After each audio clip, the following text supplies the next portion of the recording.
예수님께서 네 가지 복 그리고 네 가지 화에 대해서 말씀을 하십니다. 네 가지 복, 그 내용은 네 가지 화의 내용과 동일해요. 첫 번째로 가난한 자에 대해서 복을 선포하십니다. 20절 말씀입니다. 시작. 예수께서 눈을 들어 제자들을 보시고 이르시되 너희 가난한 자는 복이 있나니 하나님의 나라가 너희 것임이요. 아멘. 너희 가난한 자 그는 복이 있다. 여기서 가난하다, 물질적인 가난을 말하는 것은 아닙니다. 우리가 네팔 선교도 다녀오지만 가난한 나라예요. 그래서 그들이 정말 복이 있느냐? 그렇지 않습니다. 우리가 북한에 비해서 우리나라에 비해서 북한 가난합니다. 그래서 북한 사람들은 복된 거냐? 아니요, 그렇지 않습니다. 여기서 말하는 가난한 자, 마태복음 5장에서는 심령이 가난한 자 이렇게 표현을 해주고 있습니다. 심령이 가난한 자, 그 심령이 하나님의 나라에 대해서 가난해서 막 사모하는 자, 간구하는 자를 말하는 겁니다. 천국에 대해서 간절한 자, 그들이 천국을 가지게 될 것이다 라는 말씀입니다. 우리가 이 물질 세상에 육체를 입고 이 땅에 살고는 있지만 우리는 이 땅에 속한 자가 아니라 약속하신 바 하나님의 나라, 저 천국에 속한 자임을 믿습니다. 우리는요, 저 천국을 가난한 중심으로 간절한 마음으로 사모하는 자가 되어야만 하겠습니다. 바로 그들에게 천국이 약속이 되는 거예요. 그들이 천국을 얻는 자가 되는 겁니다. 그리고 저 하나님 나라, 하나님의 나라, 단순히 어떤 공간적인 개념을 말하는 것이 아니고요. 통치 개념입니다. 하나님의 나라는 누가 통치하시는 것인가요? 하나님이 통치하시는 것입니다. 하나님이 당신의 말씀으로 통치하는 나라, 그것이 하나님의 나라인데 그 나라는 공간적인 개념으로 우리가 죽어서 가서 있는 곳을 말하는 것만이 아니라 지금 이 땅에서도 우리가 하나님의 나라 통치를 간절히 바랄 때 이 땅에서도 하나님께서 우리를 하나님의 말씀으로 통치해 주시는 줄로 믿습니다. 그것을 사모하는 자, 사모하되 가난한 자와 같이 간절히 사모할 때 그 하나님의 나라를 얻게 될 줄로 믿습니다. 21절 말씀입니다. 시작. 지금 줄인 자는 복이 있나니 너희가 배부름을 얻을 것이요 지금 우는 자는 복이 있나니 너희가 웃을 것임이라. 두 번째 복에 대해서 말씀하시는데 지금 줄인 자를 말씀을 하십니다. 그들은 배부름을 얻게 될 것이다. 줄인 자, 배고파하는 자를 말하는 거죠. 간절히 구하는 자를 말하는 겁니다. 다윗이 시편 42편에서 이런 고백을 해요. 우리 한번 찾아보겠습니다. 시편 42편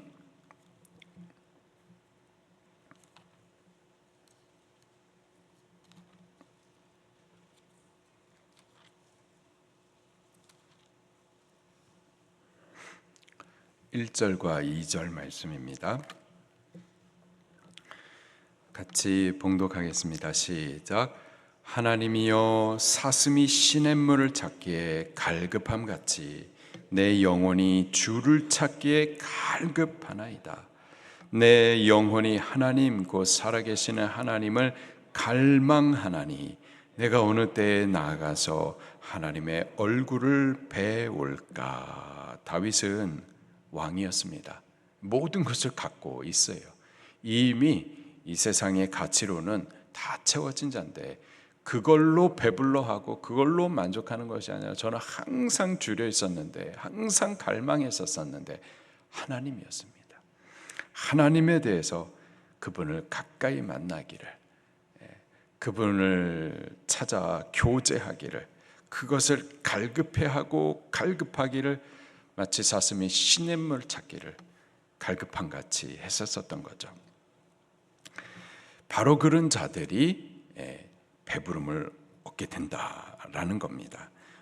우리가 하나님에 대해서 좀 갈급할 수 있기를 예수님의 이름으로 축원합니다. 하나님의 말씀에 대해서 막 갈급하기를 예수님의 이름으로 축원합니다. 바로 그들에게 배부름을 주세요. 영적인 만족을 주십니다. 말씀에 기쁨을 체험하게 하세요. 주를 찾는 자 주께서 만나 주십니다. 또 우는 자에게 복이 있을 것이다 라고 또 말씀을 하십니다.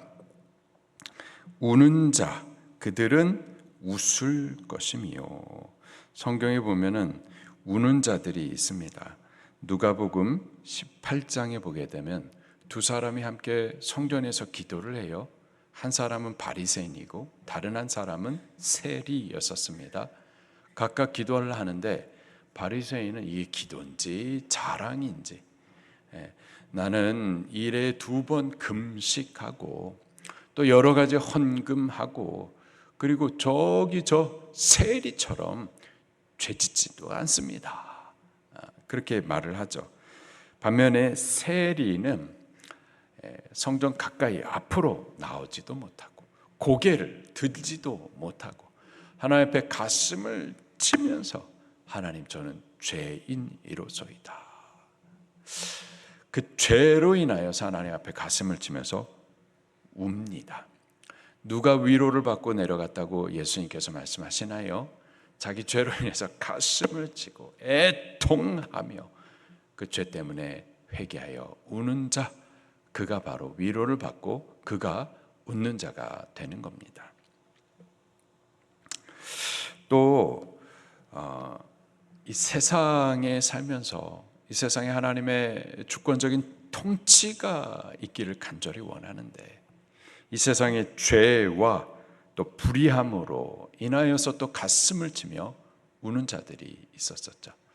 구약에 보면은 예레미야 선지자를 우리가 보통 눈물의 선지자라고 말하는데, 하나님의 택하신 나라 유다가 왜 자꾸 하나님의 통치를 거부하고 하나님의 말씀을 존귀히 여기지 못하고 받지 아니하고 오히려 자기 생각을 따라서 그렇게 가는지, 자기 생각을 따라가면은 어떻게 될까요?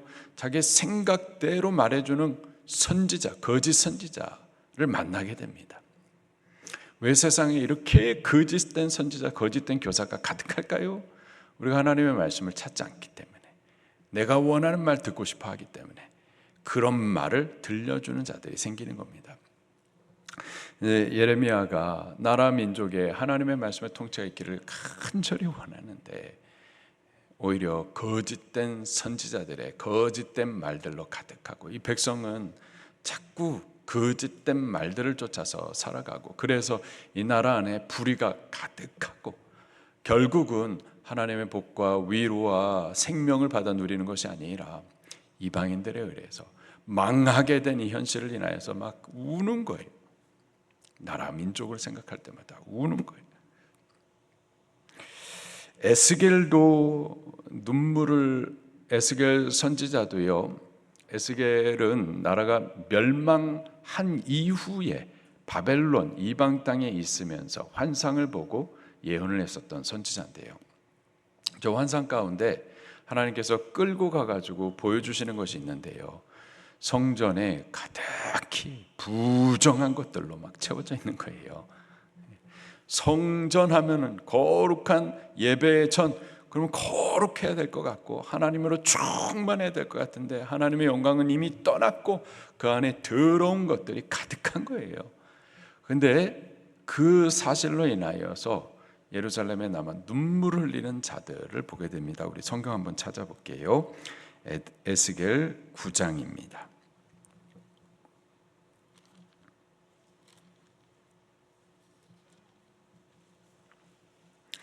에스겔 9장.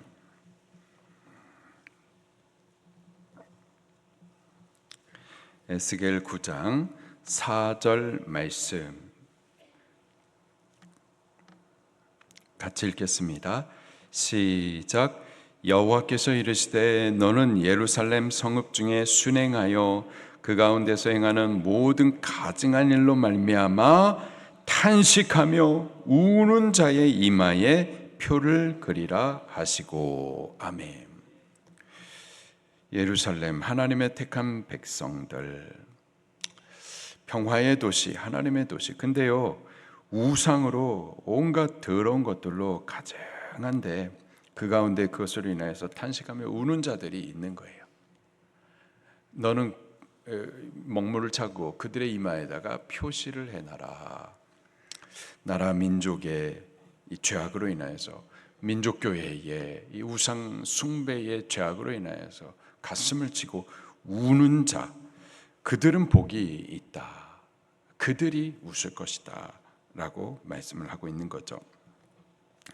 느헤미야 선지자도 역시 나라가 망하고 이방 나라의 포로로 끌려가 있는 동안에 선지 활동을 했었던 자인데요. 그도 자기 백성의 그렇게 능욕당하는 일들로 인해서 또 금식하기까지 하면서 눈물을 흘립니다. 또 성경을 찾아보도록 하십시다. 느헤미야 1장 말씀입니다. 느헤미야 1장 3절과 4절 말씀.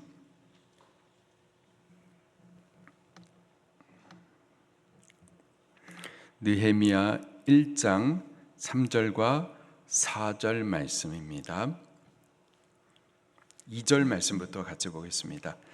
느헤미야 1장 2절부터 4절 시작. 내 형제들 가운데 하나인 하나니가 두어 사람과 함께 유다에서 내게 이르렀기로 내가 그 사로잡힘을 면하고 남아있는 유다와 예루살렘 사람들의 형편을 물은즉 그들이 내게 이르되 사로잡힘을 면하고 남아있는 자들이 그 지방 거기에서 큰 환난을 당하고 능욕을 받으며 예루살렘 성은 허물어지고 성문들은 불탔다 하는지라 내가 이 말을 듣고 앉아서 울고 수일 동안 슬퍼하며 하늘의 하나님 앞에 금식하며 기도하여. 나라와 민족이 하나님의 은혜에서부터 보호하심을 받지 못하고 그렇게 무너져 내린 현실들, 예수님 믿는 자들이 그렇게 막 무너지고 능욕당하는 일들로 인하여서 슬퍼하고 가슴을 치면서 금식을 하기까지 그렇게 기도하는 자, 그들이 바로 지금 우는 자입니다. 지금 우리가 울어야 될 때가 아닌가 싶습니다. 우리 나라와 민족을 생각할 때마다, 우리 민족교회를 생각할 때마다 우리가 느헤미야와 같이 울어야만 할 겁니다. 예수님께서도요, 예루살렘의 황폐함을 보시면서 눈물을 흘리셨어요. 여기 예레미야도 또 에스겔도 또 느헤미야도 사실은 다 예수님의 심정이었었죠. 예수님의 심정으로서 하나님의 백성들, 하나님의 나라를 보면서 말씀에서 떠나 은혜의 보호하심을 받지 못해서 마귀의 조롱거리가 되어 있는 이 모습들을 보며 눈물을 흘렸었던 겁니다. 그런 자들은 복이 있나니 너희가 웃을 것이다 말씀을 하십니다. 또 세 번째로는 우는 자, 왜 우는가 보니까는 사명을 위해서, 복음을 위해서 기도하면서 지금 눈물의 씨를 심는 자를 말합니다. 또 성경을 같이 찾아보십시다. 시편 128편 말씀입니다.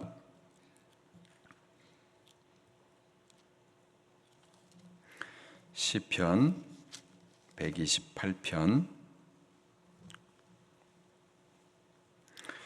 126편입니다. 126편 5절과 6절 말씀입니다. 시편 126편 5절과 6절 말씀 시작. 눈물을 흘리며 씨를 뿌리는 자는 기쁨으로 거두리로다. 울며 씨를 뿌리러 나가는 자는 반드시 기쁨으로 그 곡식단을 가지고 돌아오리로다. 아멘. 지금 눈물을 흘리면서 씨를 뿌리는 거예요. 눈물의 씨를 뿌리는 겁니다. 기도의 씨를 뿌리는 거예요. 지금 이 시편 기자는요, 누가 이 노래를 썼을까요? 이 노래, 이 시를 쓸 때의 그 배경이 어땠었을까요? 이렇게 기록을 하고 있습니다. 3절과 4절 말씀 보니까는요, 여호와께서 우리를 위해서 큰 일을 행하셨으니 우리는 기쁘도다. 어떤 큰 일이었을까요? 4절에 보니까 여호와여, 우리가 우리의 포로를 남방 시내들까지 돌려 보내소서. 바벨론 포로로 잡혀 있었다가 나라 망해가지고 이방에 의해서 능욕을 당하고 있었었는데, 근데 그때 눈물로 기도를 했었었더니 마침내 70년 만에 하나님께서 포로된 그들을 모아서 다시 예루살렘으로 회귀했었을 때, 그때 이 시편 기자가 이 시를 썼었던 겁니다. 하나님께서 행하시는 그 큰 일을 보면서 회복해 주시는 이 구원의 은혜를 인하여서 기뻐하면서 이 시를 썼는데, 그 구원의 일들이 그냥 일어난 것이 아니라 눈물을 흘리기까지 기도의 씨를 심었었던 거죠. 바로 그런 자들이 웃게 되는 줄로 믿습니다. 지금 우리가 울면서라도 우리의 죄를 인하여서 애통하고 회개하고, 지금 울면서라도 나라와 민족을 위해서 기도해야 되겠고, 지금 울면서라도 이 기도의 씨를 심으면 주의 때에 우리도 웃게 되고 감사하게 되고 시를 쓰게 될 줄로 믿습니다. 마지막 복이 23절에 기록이 되어 22절 23절에 기록이 되어 있습니다. 시작. 인자로 말미암아 사람들이 너희를 미워하며 멀리하고 욕하고 너희를 악하다 하여 버릴 때는 너희에게 복이 있도다. 23절. 그 날에 기뻐하고 뛰놀라. 하늘에서 너희의 상이 큼이라. 그들의 조상들이 선지자들에게 이와 같이 하였느니라. 아멘. 인자로 말미암아, 예수님을 말합니다. 예수님으로 인하여서 사람들이 너희를 미워하고 멀리하고 욕하고 너희를 악하다 하여서 버릴 때 너희에게 복이 있도다. 여러분, 예수님 믿는 사람들이 이 땅에서의 모습이 바로 이렇습니다. 세상 가운데 예수님 믿는 것 때문에 욕을 당하는 거예요. 미움을 당하는 겁니다. 왕따가 되는 겁니다. 같이 사귀다가도 예수님 믿으세요, 그 다음부터는 연락이 끊어지는 거예요. 세상 가운데에서 살면서 예수님 믿는 자로서 살면서 여러분들 뭘 기대하시나요? 예수님 믿으면은 세상 사람들이 다 칭찬해주고 좋아해주고 이 땅에서 잘 되고 부자 되고 성공하고, 그걸 기대하시나요? 예수님의 말씀은 나로 인하여, 예수님으로 인하여서, 예수님을 믿는 것 때문에, 예수님의 말씀을 따르는 것 때문에 이렇게 된다라는 거예요. 그게 예수님 믿는 거예요. 여러분, 예수님 믿는다라는 것은 이런 거라고요. 세상 가운데 칭찬 들으려고 아유 참 개념이 있는 기독교인이네, 개념 있는 목사님이네, 세상에 칭찬 듣는 게 절대 좋은 게 아닙니다. 오히려 세상 가운데에서 예수님 때문에, 예수님 믿는 것 때문에 이렇게 모욕당하고 버려지고 욕하고 갇히고, 그들이 하늘에서 상이 있다 말씀을 하시는 거예요. 똑같은 내용에 대해서요, 이제 예수님께서 화를 말씀을 하십니다. 24절 말씀입니다. 시작. 너희가 화 있을진저 너희 부요한 자요, 너희는 너희의 위로를 이미 받았느니라. 세상 가치로, 세상의 재미로, 그런 것들로 부요한 자, 그래서 하나님의 나라에 대해서는 전혀 사모함이 없는 자, 기도를 해도 하나님 나라에 대해서 구하는 것이 아니라 철저히 땅의 것들만 구하고 그의 위로를 이미 받았다라는 겁니다. 화가 있다라는 거예요. 24절 말씀입니다. 시작. 화 있을진저 너희 지금 배부른 자야 너희는 줄이리로다. 화 있을진저 지금 너희 웃는 자요 너희가 애통하며 울리로다. 아멘. 하나님에 대해서 막 갈급히 찾지도 않고 지금 있는 것으로 인하여서 만족해하고 배불러하고 하는 자, 그들은 그 영혼이 줄일 거라고 말씀을 하십니다. 화가 있을 것이다. 또 지금 웃는 자, 자기가 죄인인 것을 모르고서 죄 지으면서 즐거워하고 웃고, 나라의 민족의 이 죄를 인하여서 손가락질을 하면서 염려와 근심을 하면서 기도에 씨를 뿌리지 못하는 자, 애통하게 될 거라는 거죠. 마지막으로 26절입니다. 시작. 모든 사람이 너희를 칭찬하면 화가 있도다. 그들의 조상들이 거짓 선지자에게 이와 같이 하였느니라. 아멘. 여러분, 세상에서 예수 믿는 자로 살면서 칭찬받고 뭐 개념 있는 사람이다, 그런 거 기대하지 마십시오. 그거는 화를 당하는 거예요. 화를 당하는. 우리가 진화론을 진리처럼 자꾸 믿어요. 학교에서 그렇게 가르치니까 이게 안 깨지는 거예요, 진화론이. 그러니까 세상 사람들이 자꾸 예수님 믿는 것을 갖다가 미신처럼 여기거든요. 세상에서는 지구 나이가 몇 년이나 된 것 같으세요? 수억 년, 수억만 년? 이렇게 우리가 늘 들어왔고, 과학자라고 하는 분들이 늘 그렇게 말하니까 6천 년이라고 말하면 에이그, 이렇게 우리가 다 생각한다고요. 진화론을 갖다가 과학자들이 자꾸 이렇게 말을 하니까 그게 진리처럼 우리가 받아들여진다고요. 성경이 지금 태초에 하나님이 천지를 창조하시니라, 창조주 하나님을 성경이 증거해 주고 있는데 그걸 못 믿는 거예요. 미신처럼 여기는 거죠. 세상이 아주 우습게 여기는 거예요. 그래서 세상의 칭찬을 들을까, 세상적인 진화론적인 생각으로 성경을 자꾸 어떻게든 해석을 하려고 하다 보니까는 성경은 창조론을 말하고 세상은 진화론을 말하고, 그래서 유신 진화론이라는 것을 또 세상적으로 사람들에게 맞춰가려고 자꾸 이런 이상한 것을 만들어 놓고, 세상 사람들에게 맞다, 개념이 있다, 이런 거 듣기 위해서 성경도 그렇게 해석하면 절대 안 됩니다. 성경이 또 낙태, 동성애, 그런 부분에 대해서도 하나님이 다 이거 죄라고 말하잖아요. 그러면은 죄라고 말을 해야죠. 그 죄에서 돌이키라고 말을 해야죠. 자꾸 그런 사람들에게 의해서 이해를 받으려고 하고 개념이 있다라는 소리를 들으려고 해가지고는 자꾸 엉뚱한 말을 하느냐 말이에요. 안 됩니다.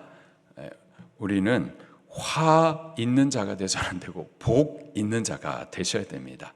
복 있는 자는 세상 가운데서 미움 당하는 거예요. 세상 가운데서 악하다라는 소리를 들어야 되는 거고, 세상에서 버림받고 오히려 갇히기까지 하셔야만 하고, 총 맞아 죽기까지 하셔야만 하는 겁니다. 복 있는 자로서 오늘 하루를 살기를 예수님 이름으로 축원합니다. 말씀 붙들고 통성으로 기도하시겠습니다.